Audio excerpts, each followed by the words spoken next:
अजीब दास्तां है ये भाग 34। खाना सबको बड़ा पसंद आया। सबने पेट भर के खाना खाया। खुश तो सब थे, लेकिन श्रुति मानो 7वें आसमान पर थी। पहले ही सुबह से अविनाश पर गुस्सा था, फिर उसके सरप्राइज से प्यार उमड़ आया। आज रात को रोमांस निश्चिंत था। श्रुति पूरी तैयारी पर थी, बस अविनाश का ग्रीन सिग्नल मिलने की देर थी। कुछ देर मामा जी के यहाँ सबने साथ में समय बिताया। हालांकि खाना दोपहर को जरा देर से हुआ था, तो रात को ज्यादा खाने या ना भी खाया तो चल जाता था। इधर अक्षय और रिया की पैकिंग हो चुकी थी। हाँ ना करते करते 4 बैग्स भर चुके थे। एक श्रुति का अलग सुथा, वो भी ले जाना था। इधर मामा मामी ने भी गिफ्ट देने में कोई कसर नहीं छोड़ी। चाची और माँ ने उसके सास ससुर के लिए अलग से नेक बना रखा था। रीति रिवाजों के साथ रिया की विदाई हो रही थी। शाम को सबने एक साथ चाय ली और एयरपोर्ट वक्त पर पहुंचे, इसलिए 2 घंटे पहले ही गाड़ियां निकाली। एक गाड़ी में श्रुति, अविनाश, अक्षय और रिया बैठे थे, तो दूसरी गाड़ी में पलक और साहिल थे। सामान ज्यादा होने की वजह से पलक और साहिल को भी लेना पड़ा गाड़ी के साथ। यहाँ रिया घर से निकलने को ही हुई थी कि आदत के अनुसार मामी फूट फूट कर रोने लगी। रिया को बड़ा अजीब लगा, लेकिन श्रुति को हंसी आ गई। मामी, ससुराल ही जा रही हूँ, कोई जेल नहीं जो ऐसे छाती पीट पीट कर रो रही हैं आप। अब गया वो जमाना, और मिलने का क्या है, रोज तो फोन और वीडियो कॉल पर आप लोगों से बात कर ही लेती हूँ ना, रिया ने समझाया। ये बड़ी गलत बात है रिया, रोना तो चाहिए ही तुझे।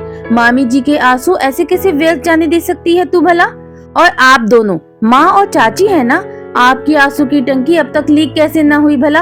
अरे रो रो कर मुँह सुजा लीजिए, बेटी की विदाई हो रही है ना, जाने फिर कितने दिनों बाद मुलाकात होगी आपकी इससे।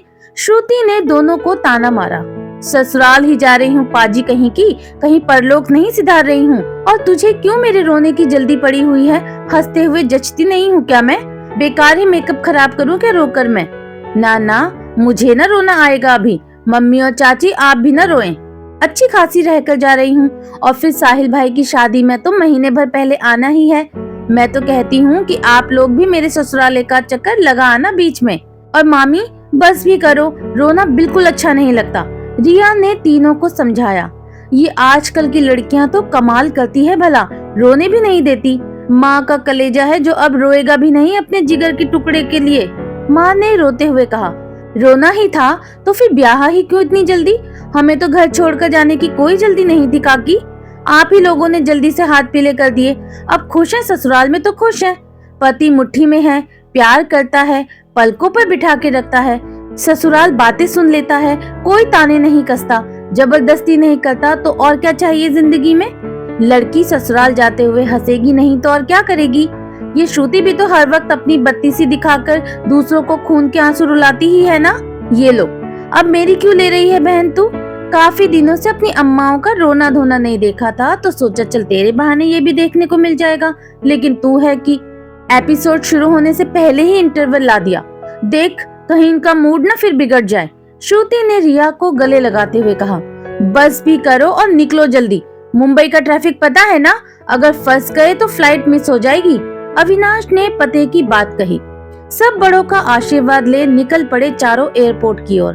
पीछे पीछे साहिल भी आ ही रहा था, पलक और सामान दोनों को लेकर। ट्रैफिक से बचते बचाते 1 घंटे में अविनाश ले आया सबको एयरपोर्ट। गाड़ी पार्किंग में लगाकर सब साहिल का इंतजार कर रहे थे। साहिल को आने में देर हो रही थी। सामान के बिना अक्षय बोर्डिंग भी नहीं कर सकता था, क्योंकि सामान में सारा जी अटका हुआ था रिया का।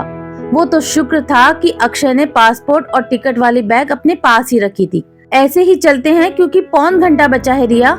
सामान का क्या है, फिर से पार्सल भिजवा देंगे, हमारा जाना अभी बहुत जरूरी है।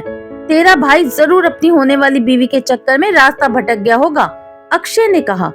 इतना जरूरी और मायके का सामान लिए बिना घर गए तो क्या इज्जत रह जाएगी मेरी और मेरे घर वालों की? कितने ताने सुनने पड़ेंगे मुझे अपने आप से ही कि खाली हाथ निकल आई वहाँ से, वो भी एक फ्लाइट के चक्कर में। इससे अच्छा तो ट्रेन से ही चले जाते, सामान तो साथ रहता। नहीं नहीं, सामान लिए बिना कैसे जा सकते हैं? साला भी तो एक नंबर पाया है ना, क्या हो जाता अगर गाड़ी के पीछे पीछे आता तो? अविनाश को अब गुस्सा आ रहा था। गाड़ी में आपकी लाडली बहन भी मौजूद है, ये मत भूलो तुम।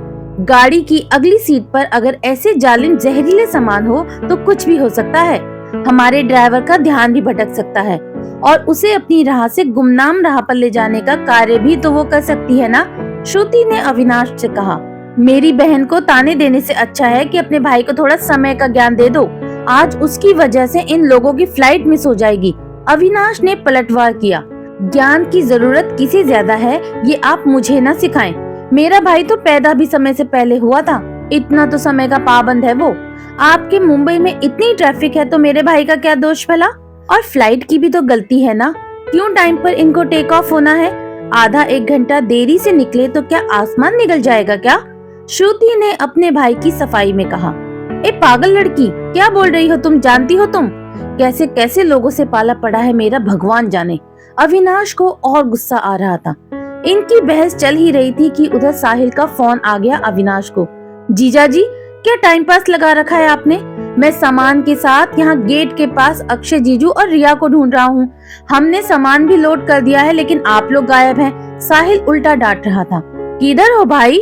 अविनाश को कुछ समझ नहीं आया। गेट नंबर 5 पर है, जहाँ से इनको निकलना है, साहिल ने बताया। चलो चलो, तुम्हारा भाई गेट नंबर 5 पर खड़ा है, अविनाश ने धीरे से कहा। है ही हीरो मेरा भाई, आपको सामान पकड़ने की तकलीफ से बचाया और आप उसे ही कोस रहे थे। देखो, उसने आधा काम कर दिया और आपको इस बात की जरा भी खुशी नहीं। अब रिया बरस पड़ी। हमारे भाई कोई भी हो जो काम के ही हैं, बस कदर करने वालों की कमी है। श्रुति ने भी ताना मारा। सब गेट के पास आ गए जहाँ से डिपार्चर होना था। सब एक दूसरे के गले लगे और टाटा गुड बाय किया। रोना नहीं ऐसा बोलने वाली दोनों सहेलियां आखिरी समय गले लगते हुए रो ही पड़ी। तुझे आना है मुझे विदेश भेजते हुए यहाँ इसी एयरपोर्ट पर रिया, श्रुति ने उसे कहा। चल हट पगली, तुझे जाते हुए नहीं देख पाऊंगी। इतने सालों के लिए कभी दूर हुए हैं एक दूसरे से जो मैं आ जाऊं? मेरे ससुराल के घर की छत से ही तुझे बाय कर दूंगी, लेकिन वादा कर कि वहाँ भी तू तूफान लाती रहेगी अपनी जिंदगी में। दिखा देना उन यूएस वालों को कि कानपुर की छोरी आई है। दोनों खिलखिलाकर हंसती और निकल पड़ी। रिया अपनी ससुराल की ओर और श्रुति एक नई मंजिल की ओर। न जाने फिर इन दोनों सहेलियों की कब मुलाकात होनी तय थी। अब तो बस श्रुति को एक तरफ रिया से बिछड़ने का गम था तो दूसरी ओर रात को अविनाश की बाहों में जाने की चाह। अब रात को क्या हंगामा होने वाला था ये बस श्रुति को ही पता था। इधर जैसे ही रिया और अक्षय ने फ्लाइट में बैठकर सबसे विदाई ली और उधर पलक को भागने का मानो मौका मिला। चलो ये लोग तो निकल गए, अब हम भी सीधे घर चलते हैं, अविनाश ने मुड़कर कहा। साहिल, तुम हमारे साथ पीछे ही रहो और मामा जी के यहाँ चलो, वहीं से मुझे माँ पापा को लेकर घर को भी निकलना है। भाई, आप भाभी को लेकर घर चले जाइए, हम दोनों जरा कुछ काम करके लौट आएंगे। साहिल मुझे घर ड्रॉप कर देंगे, है ना साहिल? पलक ने साहिल को आंख मारी। अच्छा जी, सब बहाने समझते हैं हम आप दोनों के। आप जिस दौर से गुजर रहे हैं वो दौर हमने भी फर्स्ट क्लास में पास किया है। श्रुति ने पलक को चुटी काटी। सीखो कुछ इनसे, सीखो जरा तुम अविनाश बाबू। यहाँ कल सगाई हुई और आज क्वालिटी टाइम बिताने का मौका भी मिल गया इन लोगों को। अब दोनों कहीं दूर जाएंगे, कहीं बैठेंगे, गपशप करेंगे, खाएंगे पिएंगे, फिर घर लौट आएंगे। और एक हम हैं जिन्हें घर जाने की जल्दी पड़ी हुई है। कोई नहीं, आप दोनों जाइए घूमने, चौपाटी वगैरह घूम के आओ दोनों। और पलक, बीच की पानी पूरी खिलाना मत भूलना मेरे भाई को। मस्त आइसक्रीम वगैरह खाकर आराम से घर आ जाना तुम दोनों। अब तो आप दोनों को लर्निंग लाइसेंस मिल गया है ना। आधी सगाई तो हो ही चुकी है और सगाई की अंगूठी भी हाथों में है, लेकिन एक बात का ख्याल रखना कि जरा सी सावधानी हटी और दुर्घटना घटी। कैसी बातें कर रही हो तुम? ऐसा कुछ नहीं करने वाले हम, और इतनी ही चिंता और डर है तो आप दोनों भी हो लो हमारे साथ, साहिल ने गुस्से से कहा। हाँ हाँ, ये ठीक रहेगा, हम चलते हैं आप लोगों के साथ, क्या कहते हो अविनाश? श्रुति ने कहा। क्या चल क्या रहा है और अब कहाँ जाना है? आज दिन भर इतना एंजॉय किया, वो क्या कम है? इंसान है हम, रॉबर्ट नहीं भाई। कहीं नहीं जाना, सीधे घर चलो सब लोग, अविनाश ने मानो फरमान छोड़ दिया। पलक ने इतना सा चेहरा लेकर श्रुति से मानो हाथ जोड़कर मदद मांगी। तुम अनरोमांटिक्स हो तो क्या इन्हें भी अपने ही रंग में रंगा दोगे? ऐसा हम ना होने देंगे। यही दिन है इन लव बर्ड्स के, घूम फिर आने दो। जाओ इससे पहले कि तुम्हारे भैया हमारे हाथ से निकल जाए। भागो यहाँ से, मुंह क्या देख रहे हो हमारा? श्रुति ने दोनों को खुली छूट दे दी। बस श्रुति की बोलने की देर, और पलक और साहिल ने वहाँ से सटकने में एक पल की भी देरी नहीं की। दोनों को बाय बाय करते श्रुति ने अविनाश का हाथ पकड़ लिया। ये क्या किया तुमने श्रुति? मैं इसीलिए मना कर रहा था क्योंकि पलक जरूर साहिल को डिस्को ले जाएगी, वहाँ पब में खुद भी ड्रिंक करेगी और साहिल को भी पिलाएगी। ऊपर से जो गलत हरकतें करनी है वो करेगी सो अलग। साहिल नया है मुंबई में, उसे इस सब की आदत नहीं है, नहीं संभाल पाएगा वो उसे और खुद को भी। अविनाश को साहिल की चिंता हो रही थी। चिंता मत करो तुम, पलक संभाल लेगी अगर साहिल भाई डगमगाए तो। और फिर पलक थोड़ी ही नहीं है इस माहौल से, उसे तो सब अच्छी तरह से याद है ना। वो ड्राइविंग करना भी जानती है और आधी रात को खुद को संभालना भी कर लेगी वो हैंडल। और भाई मेरा नया है इस दौर से, उसे भी थोड़ा सीखने दो, अगर कुछ नया सीखने को मिल रहा है तो। चलो ये भी ठीक है, तुम कहती हो तो ऐसा ही सही, हम घर की ओर निकलते हैं, ट्रैफिक ना हो तो अच्छा है, अविनाश ने गाड़ी की ओर जाते हुए कहा। बड़ी जल्दी है तुम्हें घर भागने की, क्या पड़ा है घर पर जब बीवी पास में है? ऐसा नहीं कि इन छोटों से कुछ सीख ले ली जाए और कुछ नया करे। मुझे भी आप एक लॉन्ग ड्राइव पर तो लेके जा ही सकते हैं, शहर से दूर, बिल्कुल शोरगुल ना हो ऐसे सुनसान रास्ते पर निकल पड़ते हैं और रोमांटिक सा गाना सुनकर हम भी जरा गर्म हो लेते हैं। कैसे पति हो तुम भगवान जाने, सब मुझे ही सिखाना पड़ता है, भला ये भी कोई बात हुई? श्रुति ने अच्छी खासी डांट लगाई अविनाश को। अब सारा दिन तुम्हें और तुम्हारे दोस्त और उसके पति और घर वालों के लिए निकालकर तुम अब भी ये कहती हो कि मुझे जरा भी चिंता नहीं? दिन भर तुम लोगों के साथ इतना घूमकर आलू छिल रहा था क्या मैं? बताओ भला। भलाई का तो जमाना ही नहीं रहा, इतना कुछ करो, सरप्राइज, गिफ्ट्स, डेट, लंच, और अब तक हम साथ ही हैं। और क्या चाहिए जिंदगी में? कितनी लालची औरत बन चुकी हो तुम, और क्या चाहिए अब तुम्हें? अविनाश को अब गुस्सा आ रहा था। चुपचाप गाड़ी में बैठो और लंबे रास्ते घुमा लाऊं तुम्हें मैं जरा, दिमाग का दही कर रखा है। 2 पल के लिए ये बंदा रोमांस नहीं कर सकता, बस घर जाने की रट लगाए रखी है। रुको जरा, एक फोन कॉल कर आती हूँ। श्रुति साइड में गई और न जाने 10 मिनट तक किसी से बात करती रही। लौटकर आते ही मुस्कुराकर बोली, मिल गई परमिशन पलक के लिए भी और हमारे लिए भी। अब हम आधी रात को भी घर गए तो कोई चिंता नहीं। मेरी बात हो गई मम्मी जी से, उन्होंने कहा है कि वो संकेत भैया के साथ गाड़ी से घर चले जाएंगे। अब हम दोनों के बीच कोई परिंदा भी नहीं आ सकता। चलो कहीं दूर निकल चलते हैं। श्रुति ने कोई जीत हासिल कर ली हो ऐसे मुस्कुराते हुए कहा। चलो अब, तुमने कभी किसी की चलने दी है जो अब चलेगी? कहाँ चलना है बताओ, वहाँ चलते हैं। यहाँ से चौपाटी दूर है ना, वहीं चलते हैं। समंदर की बाहों में चुपचाप बैठकर एक दूसरे की बाहों में बस लहरों की धुन सुनते हैं। चलो फिर यही करना बाकी है। चलो, वहाँ से घर तो पास है। दोनों लव बर्ड्स निकल पड़े चौपाटी की ओर। रास्ते में रोमांटिक गाना सुनते सुनते दोनों काफी खुश थे।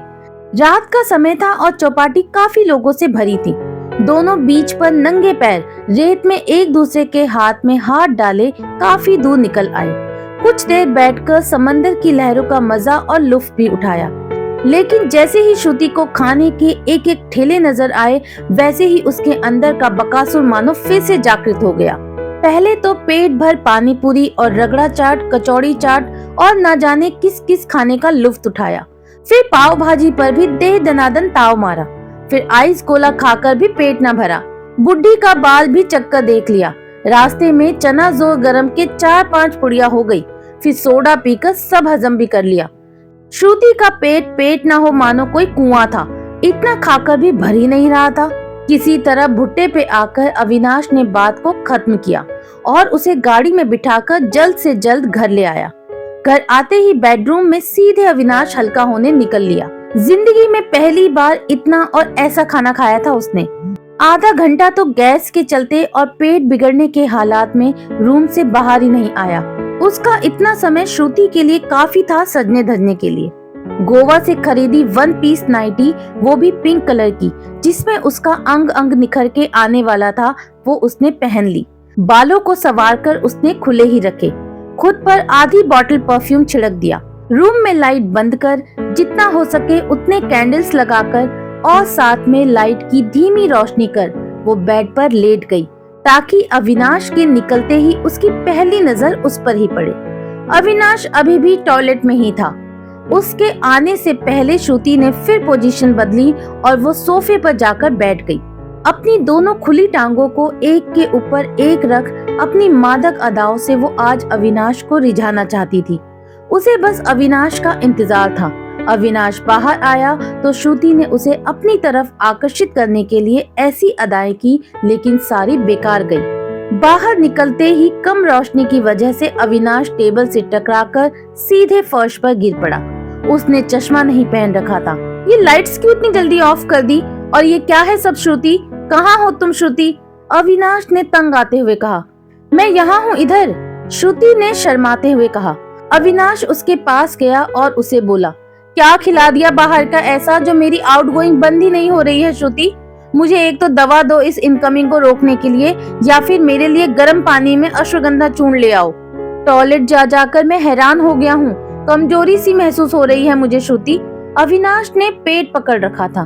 तुम्हारी इनकमिंग और आउटगोइंग की रिंगटोन अभी भी कमरे में गूंज रही है अविनाश, और इसके चलते रूम का जो वातावरण दूषित हुआ है सो अलग। इतना परफ्यूम भी इस वायु पर कम पड़ रहा है, श्रुति ने मूड ऑफ करते हुए कहा। अब हालत ऐसी है कि मुझे हवा छोड़नी ही पड़ रही है, ना छोड़े भी हो नहीं रहा। अगर गैस पेट में ही रही तो और भी दिक्कत हो जाएगी ना। कुछ करो श्रुति, कुछ करो। अविनाश से दस्त रोके ही नहीं जा रहे थे। श्रुति दवाई लेने नीचे चली गई और उसके अरमानों पर मानो पानी फिर गया। क्या क्या सोचा था रात को रूहानी करने के बारे में, और क्या से क्या हो गया था। श्रुति की तो भगवान ने ही ले ली थी। ना चाहते हुए भी गर्म पानी और अश्वगंधा चूर्ण ले आई अपने पति के लिए। कमरे में आते ही उसने देखा कि अविनाश औंधे मुंह बेड पर पड़ा हुआ था। उसे दवाई देकर उसने उसे लिटाया और उसका सर दबाने लगी। अविनाश की हालत बाहर का खाने से अचानक बिगड़ गई थी। श्रुति का मन तो हुआ कि मम्मी जी को उठाकर ले आए कमरे में, लेकिन फिर उनकी नींद खराब होगी ये सोचकर उसने रात को रुकना ही ठीक समझा। रात भर अविनाश उसकी गोद में सर रखकर छोटे बच्चे की तरह सो गया, और श्रुति बेड पर ही अविनाश को अपनी गोद में लिए बैठे बैठे ही सो गई। अब आगे क्या होने वाला है दोस्तों, ये तो अभी मैं आपको नहीं बताने वाली, लेकिन जो भी होने वाला है वो बहुत ही मजेदार और धमाकेदार होने वाला है। तो आपको ये जानने के लिए बने रहना होगा मेरे यानी कि आराधना वॉइस के साथ। आज की कहानी का ये पार्ट आपको कैसा लगा मुझे कमेंट करके जरूर बताइएगा। बहुत जल्द मिलती हूँ इस कहानी के अगले भाग में। तब तक के लिए बाय बाय।